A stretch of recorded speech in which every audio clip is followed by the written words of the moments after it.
पढ़ना है। और पढ़ना है तो इस तरह से पढ़ना है कि समय से पढ़ें और समय से खत्म हो जाए। एक निश्चित समय सीमा के अंदर हमको कोर्स को पूरा करना है, तो इसको पढ़ना है उतने ही समय में। आज हम लोगों को पढ़ना है भारत के प्राकृतिक विभाग। भारत तो बहुत बड़ा है, भारत देश बहुत बड़ा है।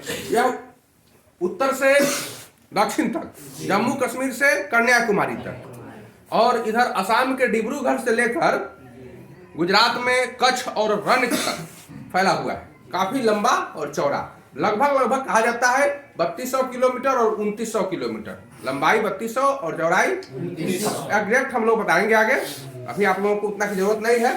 तो ये भारत बहुत बड़ा देश है, और बहुत बड़ा देश है तो इसमें कहीं पहाड़ है, कहीं नदियां हैं, कहीं पठार हैं, कहीं समुद्र है, कहीं द्वीप है, कहीं मरुस्थल है, कहीं जंगल है, कहीं झील है। तो अलग अलग चीजों के आधार पर, अलग अलग वातावरण के आधार पर संपूर्ण भारत को 6 प्राकृतिक भागों में विभाजित किया गया। 6 प्राकृतिक भागों में विभाजित किया गया, जिसमें सबसे पहला है उत्तर का पर्वत। भारत के उत्तर साइड में बहुत बड़ा पर्वत है, जो पश्चिम में पाकिस्तान के सिंधु नदी के मोड़ से लेकर और पूरब में अरुणाचल प्रदेश में ब्रह्मपुत्र नदी के मोड़ तक फैला हुआ है, इतना लंबा। उसके बाद भी वह पूर्व में, भारत के पूर्व में म्यांमार होते हुए, फैलते हुए और समुद्र में चला गया है। तो बहुत लंबा पर्वत शिखर है। पर्वत का जो ये पर्वतमाला है, उसको पर्वतमाला कहते हैं हम लोग, क्योंकि पर्वत एगो नहीं है, बहुत पर्वत है उसमें, इसीलिए पर्वतों की माला कहते हैं। तो पर्वतमाला है। इस पर्वतमाला का नाम है हिमालय पर्वतमाला। उत्तर साइड में, भारत के उत्तर में जो पर्वतीय क्षेत्र है, उसका प्रधान पर्वत है हिमालय। सबको एक साथ हम कहते हैं हिमालय। हिमालय हिम और आलय शब्द से मिलकर बना हुआ है, बर्फों का घर। तो दुनिया में यह ऐसा पर्वत है जहां सालों भर बर्फ जमी रहती है। इसकी चोटियां हमेशा हिमाच्छादित रहती है, कभी भी बर्फ से कम नहीं होती। हिमालय पर्वत बना कैसे? तो जहां आज हिमालय है, वहां करोड़ों वर्ष पूर्व टेथिस सागर नाम का उथला समुद्र था। वो आज हिमालय है, वो हिमालय नहीं था, एक समुद्र था, उथला समुद्र। उथला मतलब कि कम गहराई वाला समुद्र था। तो धीरे धीरे दक्षिण साइड से ऑस्ट्रेलियन और इंडियन प्लेट, जो हम लोग कल बात कर रहे थे, तो वो प्लेट जो है वह क्या होता है? खसका, इधर से खसका, और उधर से उत्तर से यूरेशियाई प्लेट खसका। उत्तर से यूरेशियाई प्लेट और दक्षिण से भारतीय उपमहाद्वीप का और ऑस्ट्रेलिया का प्लेट खसका, और खसकते खसकते अंदर हलचल पैदा हुई उस सागर में। उसमें जो इस सागर जो था टेथिस सागर, तो टेथिस सागर के उत्तर साइड में चीन की तरफ जो जमीन का बड़ा टुकड़ा था, उसको अंगारा भूमि कहते थे। क्या कहते थे? और दक्षिण साइड में जो बड़ा भूमि था, बहुत बड़ा टुकड़ा, इसको गोंडवाना भूमि कहते हैं। उधर अंगारा भूमि और इधर गोंडवाना भूमि।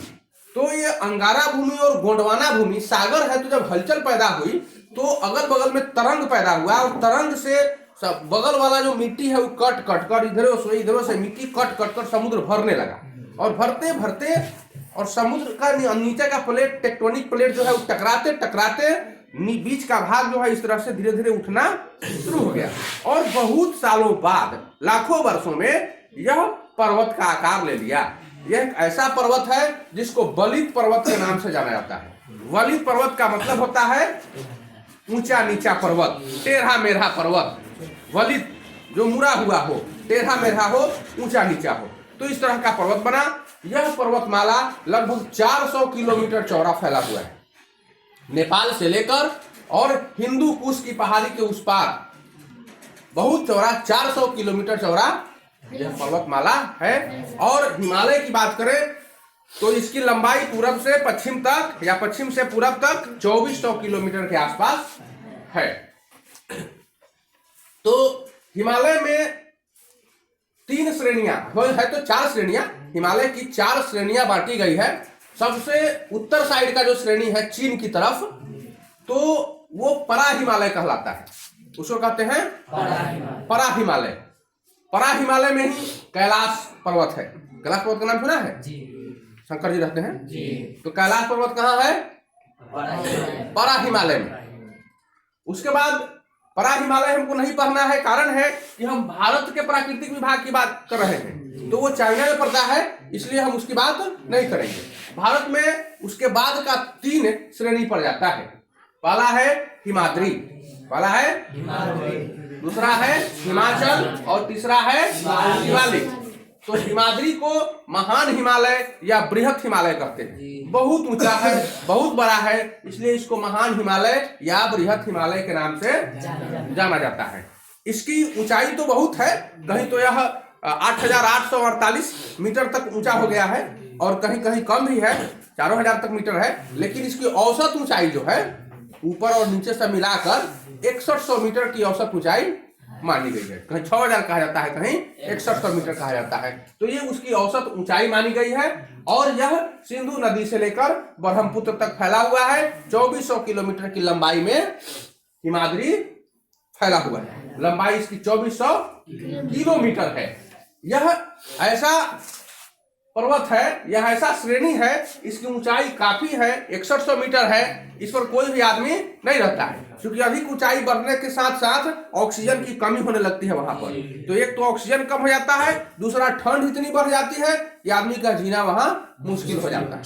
यहाँ पर हिम तेंदुए रहते हैं, हिम तेंदुआ रहता है यहाँ पर।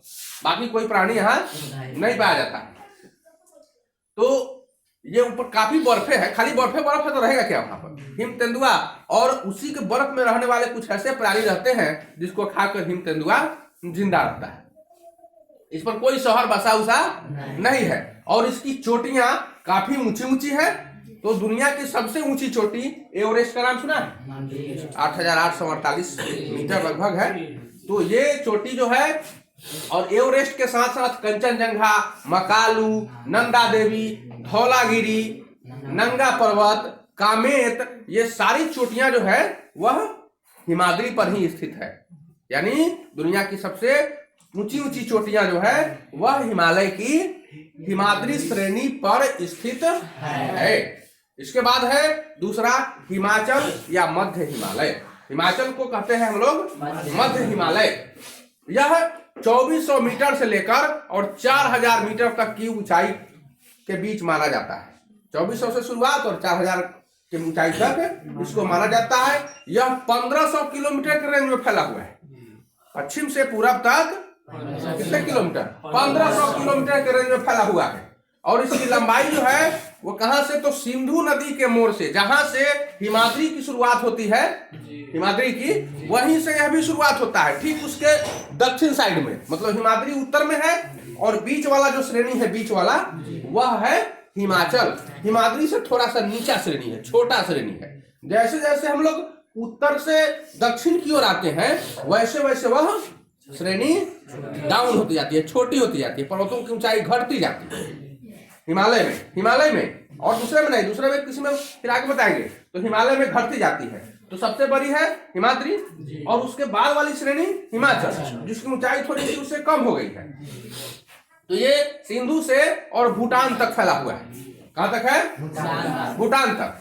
सिंधु नदी से चलती है और भूटान तक पहुंच गया। अब भूटान में जाने के बाद यह हिमाद्रीय में जाके घुस जाता है।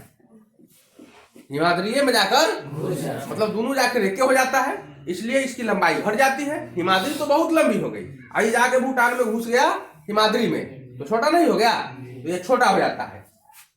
संपूर्ण नेपाल लगभग इसी पर है, मधेश को छोड़कर। मधेश नीचे हो जाता है।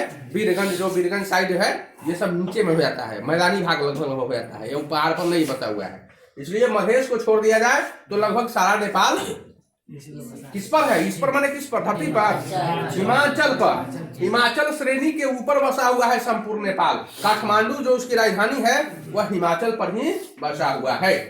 तो हिमाचल की जो श्रेणी है वह चलती है जब सिंधु नदी के मोड़ से और पहुंचती है भूटान तक।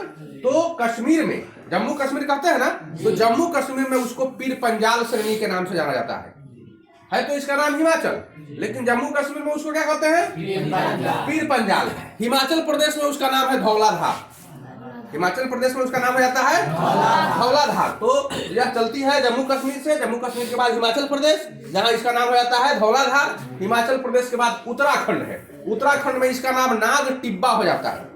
नाग टिब्बा या फिर मसौरी कहते हैं इसको, कहीं कहीं मिसौरी भी लिखा जाता है, कहीं कहीं मसौरी भी लिखा जाता है। तो नाग टिब्बा या मसौरी कहते हैं। और जब वो नेपाल में प्रवेश करती है उसके बाद तो उसको महाभारत श्रेणी के नाम से जाना जाता है। क्या जानते हैं? और नेपाल के बाद तो भूटान है ही, तो भूटान के बाद तो पहले नहीं है, भूटान में जाके मिल गया है बृहत हिमालय में। बृहत हिमालय मतलब हिमाद्री में जाके मिल जाती है, इसलिए उसके बाद तो वो है ही नहीं। तो वहां पर महाभारत श्रेणी में यह महाभारत श्रेणी के नाम से प्रसिद्ध है। और कश्मीर भी इसी पर बसा हुआ है। किस पर? हिमाचल पर बसा हुआ है। कश्मीर ही नहीं बल्कि कश्मीर में और भी ऊंचे ऊंचे ये छोटे छोटे शहर हैं। जब जाते हैं अमरनाथ की ओर तो वहां पर बहुत सारा ठहराव स्थल मिलता है, बीच में ठहराव स्थल जहां लोग रुकते हैं, कैंप गाड़ा गया है। तो सारे पर जाते हैं इसी श्रेणी में, हिमाचल की श्रेणी में पड़ जाते हैं। तीसरी श्रेणी है शिवालिक, जिसको लघु हिमालय या बाह्य हिमालय कहते हैं। अब लघु हिमालय सबसे लास्ट आ गया, इधर सबसे लघु माने सबसे छोटा, तो इधर जो आ गया लघु हिमालय, इसी हिमालय की एक श्रेणी, लघु हिमालय की एक श्रेणी आपके बगहा में जो सोमेश्वर पहाड़ी के नाम से जाना जाता है। सोमेश्वर की पहाड़ियां बगहा में है, वो इसी हिमालय की एक श्रेणी है। इस हिमालय की शिवालिक लघु हिमालय की श्रेणी है, बाह्य हिमालय की श्रेणी है। इसकी भी लंबाई 1500 मीटर ही है, मतलब लगभग उतनी ही लगभग है। तो ऊंचाई जो है वह 1500 मीटर औसत ऊंचाई, 1.5 किलोमीटर की औसत ऊंचाई है। कहीं कहीं इसकी ऊंचाई थोड़ी कम भी हो गई है। इसका कोई मानक नहीं है, मानदंड नहीं है कि 1500 की ऊंचाई होगी तो उसको हम लोग लघु हिमालय कहेंगे। कहीं कहीं 1200 हो जाएगा तो लघु हिमालय में आता है, 1000 मीटर आता है तो सब लघु हिमालय में आता है। ऊपर से लेकर नीचे तक फैला ही हुआ है। तो ये सिंधु नदी से यह भी चला है, लेकिन बिहार के अंतिम बॉर्डर जहां बंगाल शुरू हो जाता है, तो बंगाल में यह घुसते ही बंद हो जाती है। बंगाल में घुसते ही यह रुक जाती है। बंगाल से लेकर और भूटान तक कहिए इसको, बंगाल से लेकर भूटान तक ये है ही नहीं, ये पर्वत है ही नहीं। शिवालिक जो है बंगाल से लेकर भूटान तक है ही नहीं। और जब उसके बाद पहुंचता है असम में, तो अरुणाचल प्रदेश में छोटी छोटी पहाड़ियां शुरू हो जाती है, वो शिवालिक की ही श्रेणी में आती है वो भी शिवालिक की श्रेणी। छोटी छोटी श्रेणियां जो है वो शिवालिक की ही श्रेणी है। इसकी श्रेणियां और हैं, जैसे लुसाई पर्वत, नागा पर्वत, वहां मेघालय में, मिजोरम में और अरुणाचल में ये जो बॉर्डर एरिया पर जाता है, तो वहाँ गारो, खासी, जयंतिया, नागा, लुसाई, ये सभी जो छोटी छोटी पहाड़ियां हैं ये सभी शिवालिक की श्रेणी में ही आती है। इस पर जो है ये हिमाचल और मध्य हिमाचल को कहते हैं मध्य हिमालय, तो हिमाचल और शिवालिक, हिमाचल और इसके बीच में थोड़ा सा मैदान जैसा हो गया है। मतलब वो प्लेन टाइप का, प्लेन नहीं है ऊंचे नीचे, लेकिन थोड़ा सा रहने के लायक हो गया है। तो वो कश्मीर की घाटी इसी में है, इसी दोनों के बीच, हिमाचल और शिवालिक के बीच कौन कौन घाटी है? तो कश्मीर की घाटी है, दून घाटी है और काठमांडू की घाटी है। ये 3 घाटियां इन्हीं दोनों पर्वतों के बीच है, पर्वत श्रेणियों के बीच है। किन किन पर्वत श्रेणियों के बीच? हिमाचल और शिवालिक के बीच क्या क्या बसा हुआ है, कौन कौन सी घाटियां हैं? तो कश्मीर की घाटी, दून की घाटी, जिसको देहरादून का नाम सुना, तो दून की घाटी, कश्मीर की घाटी, दून की घाटी और काठमांडू की घाटी, ये तीनों घाटियां इन्हीं दोनों पहाड़ों के बीच में स्थित हैं। कश्मीर में घास के मैदान को मर्ग के नाम से जाना जाता है। कश्मीर में घास के मैदान को मर्ग कहते हैं। कश्मीर ऊंचे स्थान पर है और वहां पर ऊंचे पहाड़ों पर भी कुछ ऐसा जगह है जहां बुझाता है कि मैदान भाग है, मतलब कि एकदम समतल लगता है, समतल नहीं थोड़ा सा टेढ़ा, तो वो उसको मर्ग कहते हैं। वहां 2 ऐसा जगह है, गुलमर्ग और सोनमर्ग, बहुत सुंदर जगह है। गुलमर्ग और सोनमर्ग, ये दोनों घास के मैदान हैं। कहाँ पाए जाते हैं ये? कश्मीर में, गुलमर्ग और सोनमर्ग। कश्मीर ही वह जगह है जहाँ डल झील पाया जाता है। डल झील सबसे प्रसिद्ध झील, डल झील, जिसमें शिकारे चलाए जाते हैं और उन शिकारों पर, शिकारा मतलब कि नाव के ऊपर जो घर बनाया हुआ होता है वही शिकारा कहलाता है। तो इसमें बहुत सारे हिल स्टेशन हैं। शिवालिक की जो श्रेणी है लघु हिमालय, सारे हिल स्टेशन लगभग यही में घुस गया हुआ है। बहुत कम हिल स्टेशन है जो कि हिमाचल पर है, नहीं तो सारा श्रेणी में शिवालिक की श्रेणी में ही बसा हुआ है। जैसे कुल्लू, मनाली, धर्मशाला, शिमला, मुनस्यारी सब है, रानीखेत, दार्जिलिंग, काठमांडू, पंचप्रयाग, सारे तीर्थ किस पर हैं? शिवालिक की श्रेणी में पाए जाते हैं। दूसरा है आपका उत्तर का विशाल मैदान। अब पर्वत के बाद एक मैदान शुरू हो जाता है, तो पर्वत और मैदान के बीच भी एक जगह है, उसके बारे में हम लोग आगे बताएंगे कि वहां नदी जाकर विलीन हो जाती है, विलुप्त हो जाती है। वैसा जगह है जहां बजरी जैसा मिट्टी पाया जाता है, बालू जैसा और बजरी जैसा, उसमें जो भी नदियां आती है उसमें घुस के अंदर घुस जाती है, मतलब उसको आप नदियों का पता नहीं चलता है। 10-12 किलोमीटर 15 किलोमीटर के बाद वो नदियां निकल जाती है। इसके बारे में हम लोग आगे पढ़ेंगे, ठीक है, वो थोड़ा सा रहस्य है ना। तो ये जो है अभी हम लोग पढ़ रहे हैं, ये उत्तर का विशाल मैदान। तो पहाड़ के बाद, पर्वत श्रेणियों के बाद मैदानी भाग शुरू हो जाता है। जहां पर्वत खत्म होता है वहां से मैदानी भाग शुरू हो जाता है। इन मैदानी भागों में 3 नदियों से बनी मैदाने हैं, 3 नदी तंत्र। पहला है सिंधु नदी तंत्र। सिंधु नदी तंत्र, तंत्र का मतलब कि सिंधु नदी ही नहीं, सिंधु के साथ साथ उसकी बहुत सारी सहायक नदियां हैं। उन सब के द्वारा बहा कर लाई गई मिट्टी से जो मैदान बना हुआ है उसको सिंधु तंत्र का मैदान कहते हैं। दूसरा है गंगा का मैदान। तो गंगा का मैदान जो है वो बहुत बड़ा है, सिंधु के मैदान से भी ज्यादा बड़ा गंगा का मैदान है। लगभग 240 से 320 किलोमीटर चौड़ा यह मैदान पाया जाता है। 240 किलोमीटर से लेकर कहीं 320 किलोमीटर तक चौड़ा में यह बहुत लंबा चला गया है। तो यह मैदान गंगा का मैदान कहलाता है। गंगा और इसकी सहायक नदियों के द्वारा जो भी मिट्टी बहा कर लाई गई और इस मिट्टी से जो मैदान बना हुआ है इसको कहते हैं गंगा का मैदान। उसके बाद है एक ब्रह्मपुत्र नदी तंत्र। पूरब में जब चाहते हैं तो ब्रह्मपुत्र नदी का तंत्र है। पहला उधर सिंधु नदी तंत्र, बीच में गंगा नदी तंत्र और पूरब में ब्रह्मपुत्र नदी तंत्र। तो ब्रह्मपुत्र नदी जो निकलती है मानसरोवर के बगल में राकस ताल है वो, तो मानसरोवर और राकस ताल 2 झीलें हैं वहां पर। वहीं से ब्रह्मपुत्र निकलती है और तिब्बत होते हुए, चीन होते हुए और फिर भारत में अरुणाचल प्रदेश में प्रवेश कर जाती है और वहां से बहती हुई चली जाती है असम में जमीन पर उतर जाती है और बहुत चौड़ा हो जाती है। कहीं 10-10 किलोमीटर की चौड़ाई में है, 10-10 किलोमीटर की चौड़ाई में है, इतना चौड़ा नदी है। तो यही ब्रह्मपुत्र नदी है और जब वो चलती है तो उसका जो उसके साथ और बहुत सारी नदियां बहती हैं, उसकी सहायक नदियां, वो सब जो मिट्टी दहा कर लाई हुई है उससे जो मैदान बना हुआ है उसको ब्रह्मपुत्र नदी का तंत्र कहते हैं।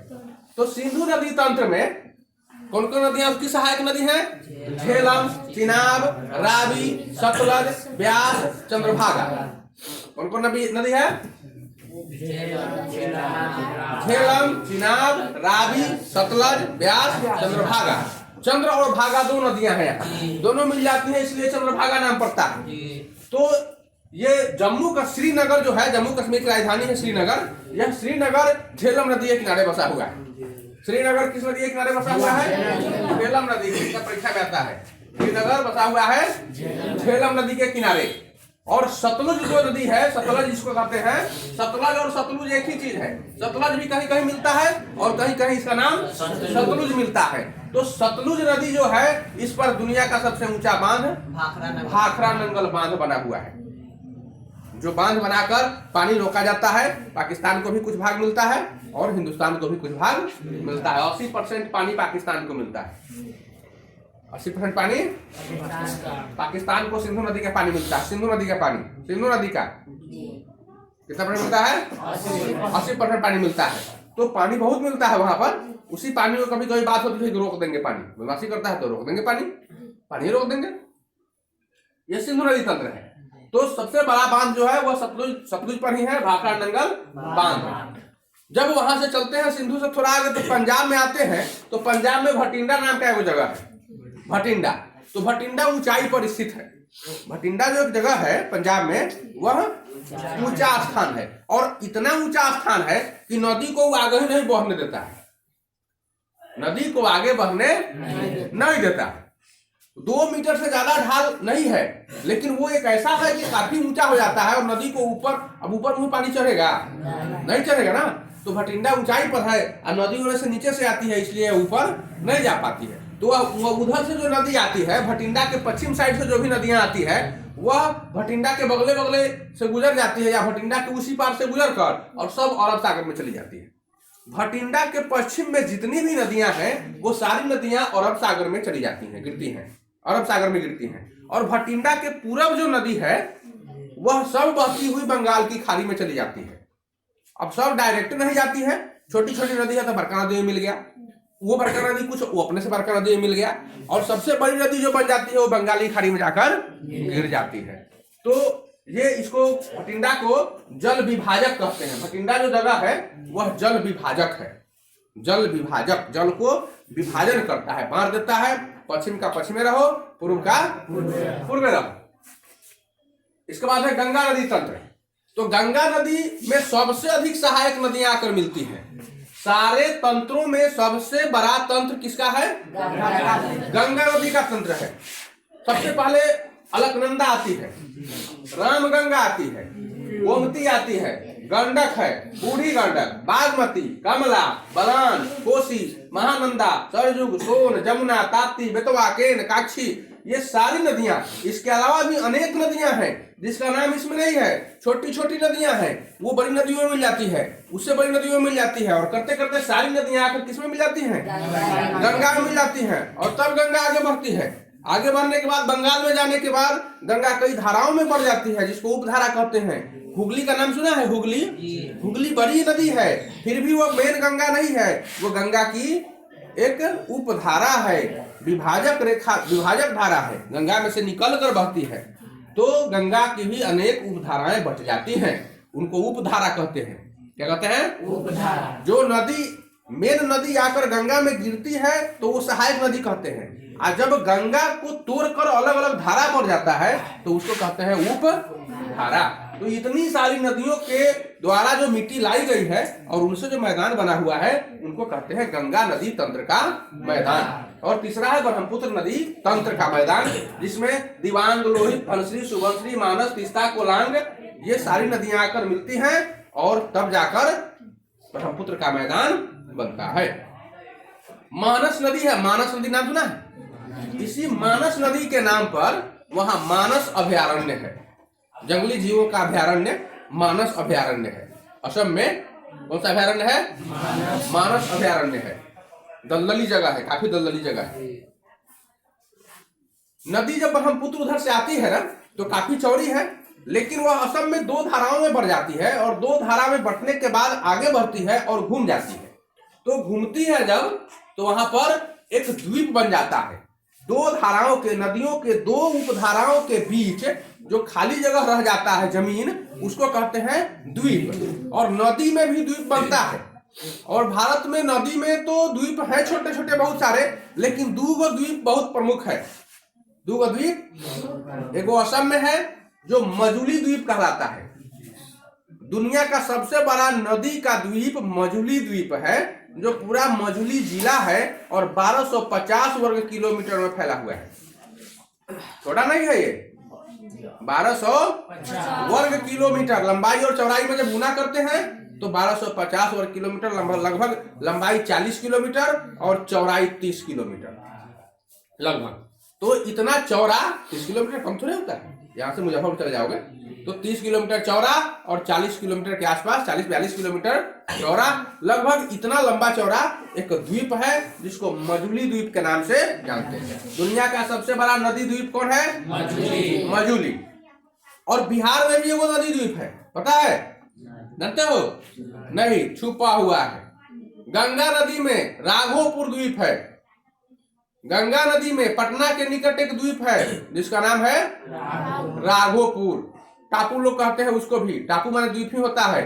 तो गंगा नदी में भी एक द्वीप है राघोपुर, राघोपुर प्रखंड है, राघोपुर विधानसभा है। वो बहुत बड़ा नहीं है, मजुली के इतना बड़ा नहीं है, चूंकि मजुली जिला है और राघोपुर प्रखंड है। सोच सकते हो छोटा होगा, बहुत सारे लोग बसते हैं उसमें, लगभग 1.5 लाख लोग बसता है उसमें।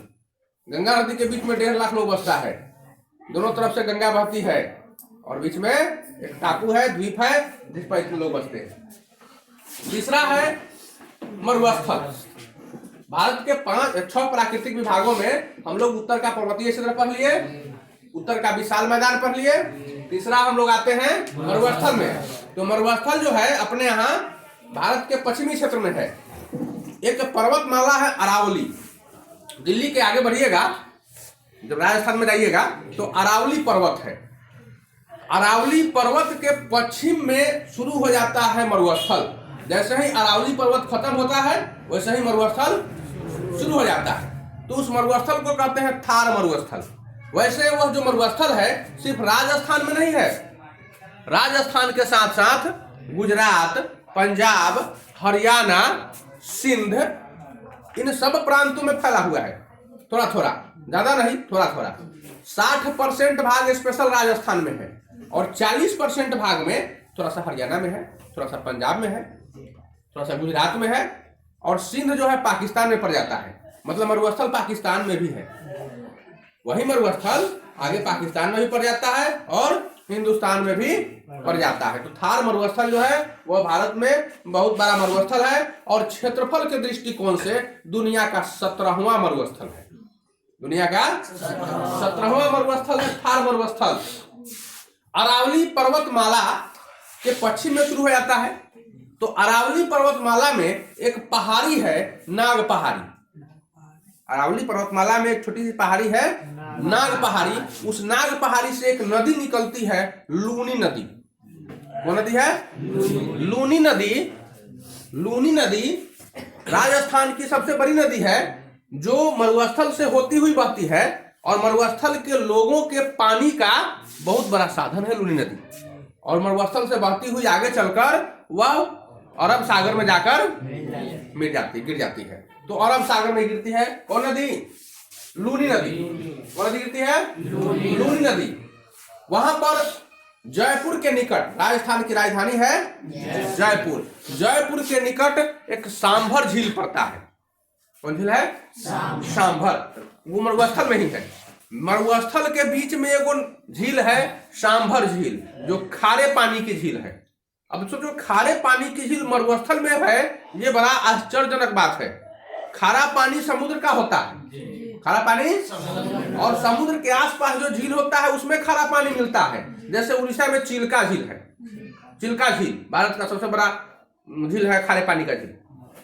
तो खारे पानी की झील चिल्का झील सटले है समुद्र के, एकदम सटा हुआ है।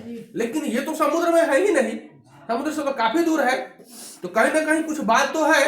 तो सांभर झील खारे पानी की झील है जो स्पेशल मरुस्थल में है, थार मरुस्थल में, और जयपुर, राजस्थान की राजधानी जयपुर के निकट है।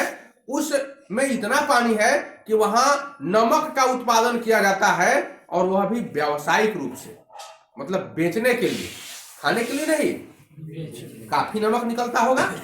पानी जब जमा हो जाता है, खरा पानी उसमें जमा हो जाता है, बरसात का पानी भी जमा हो जाता है और बालू तो गर्म होता है गर्मी के मौसम में, तो उसको लोग थोड़ा थोड़ा क्यारी घेर घेर के पानी को घुसा लेते हैं उसमें, और जब उड़ता है भाप बन के उड़ जाता है तो नमक बन जाता है। और उस नमक का वहां पर तोड़ तोड़ कर नमक की खेती करते हैं। खेती होती है नमक की, कहीं उसको खेती है ना, कहीं उसको तो तोड़ तोड़ कर नमक को बोरा में कसते हैं, फैक्ट्री में ले आते हैं, सफाई करते हैं, आगे बेचा जाता है, व्यवसायिक उत्पादन होता है।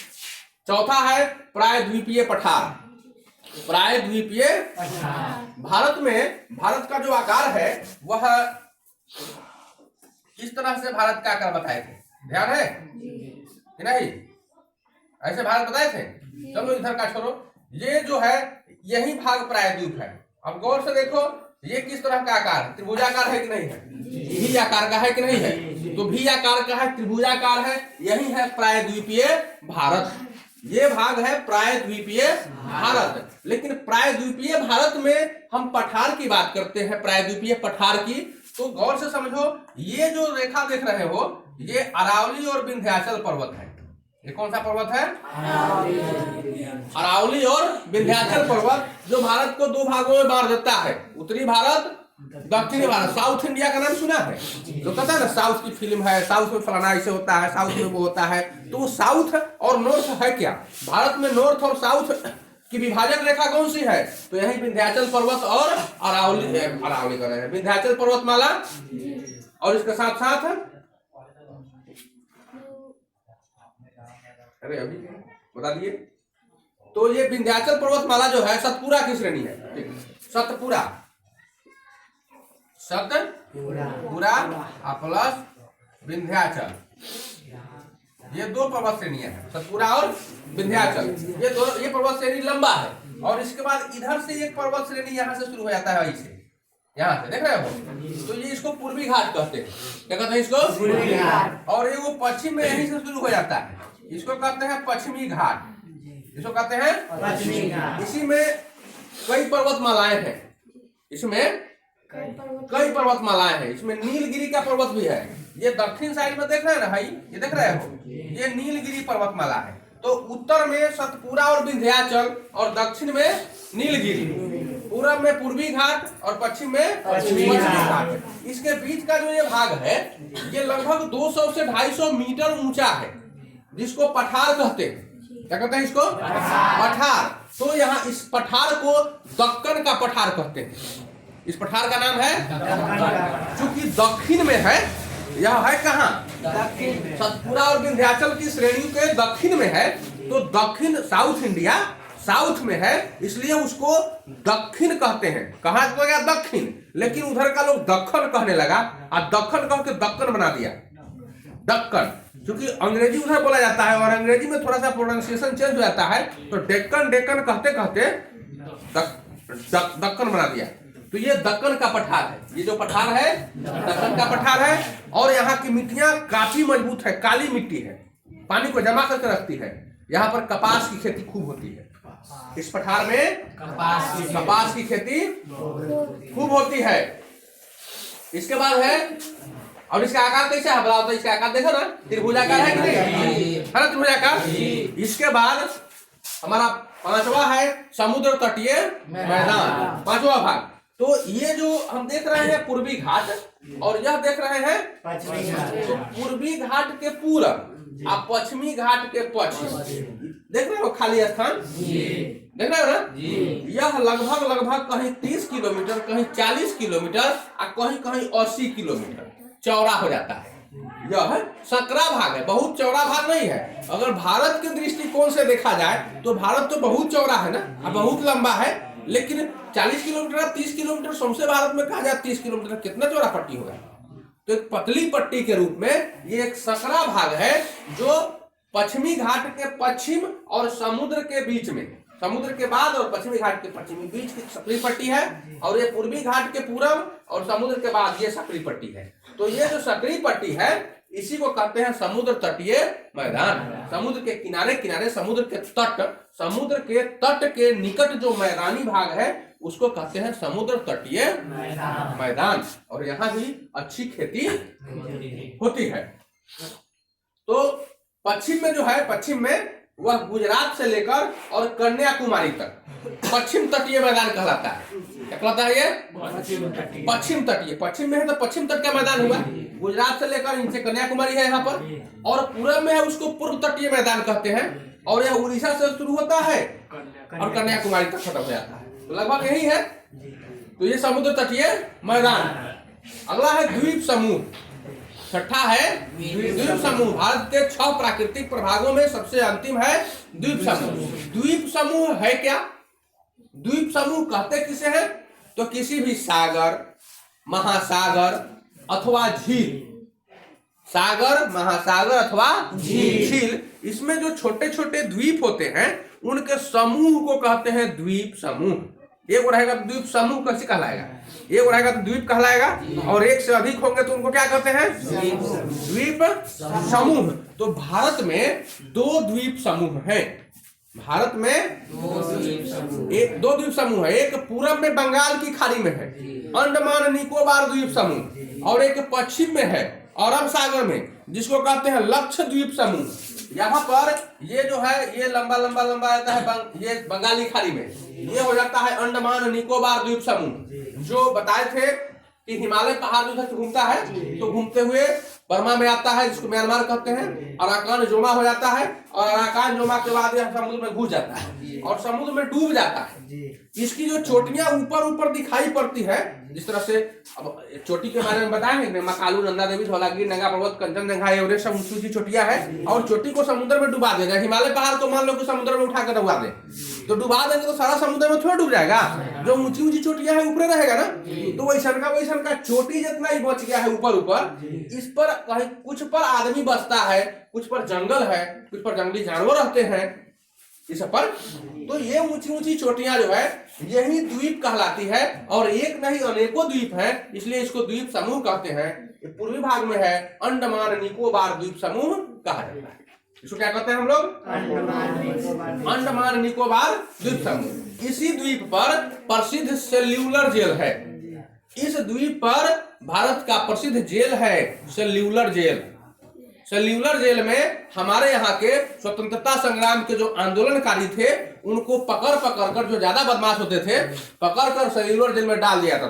तू रहो नहीं समुद्र में, भारत के भूमि से दूर, यहाँ से आएगा ही नहीं। अंग्रेजों की सोच थी कि यहाँ रहेगा तो आएगा ही नहीं, और यहाँ पर बड़का बड़का मच्छर पाया जाता था।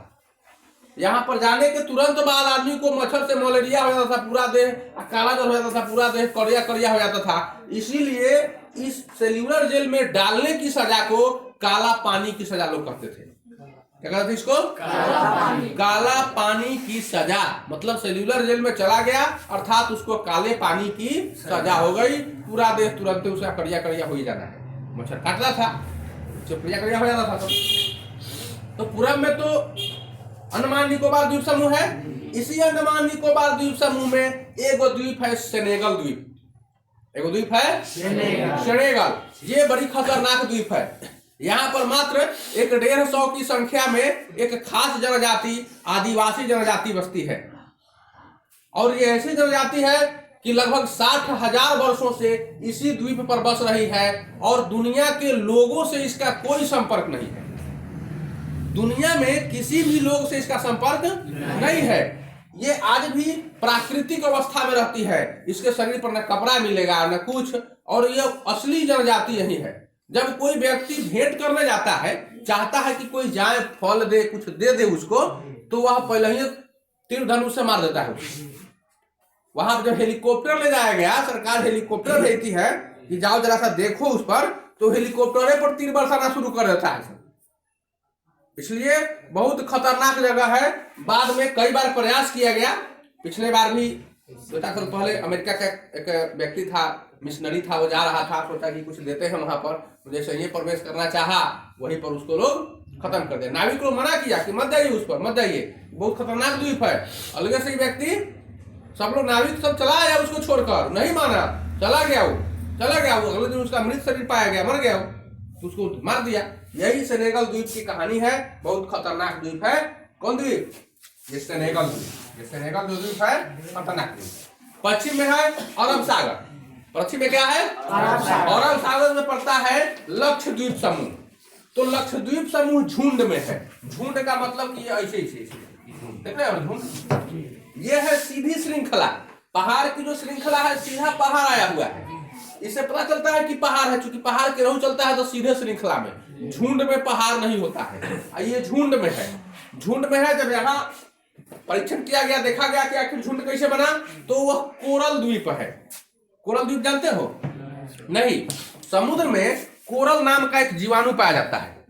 कोरल नाम का एक जीवाणु पाया जाता है। जीव जो अपने आप को बढ़ाता है। जिस तरह से घोंघा देखा है, घोंघा, तो घोंघा के चारों बगल से कठोर शंख पैदा हो जाता है।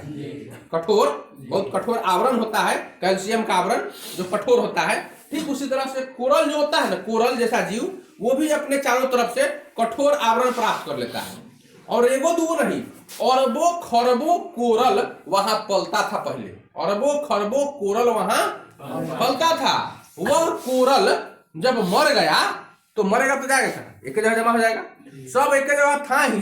अब मर गया तो सारा कोरल ढेर पर जमा हो गया, और जमा होते होते या फिर समुद्र के लहर से अलग से भी कोरल आते गया, सटते गया, और वह कोरल द्वीप बन गया। वह द्वीप कोरल द्वीप बना, और कोरल का जो द्वीप बनेगा ना वह झुंड में मिलता है एक जगह।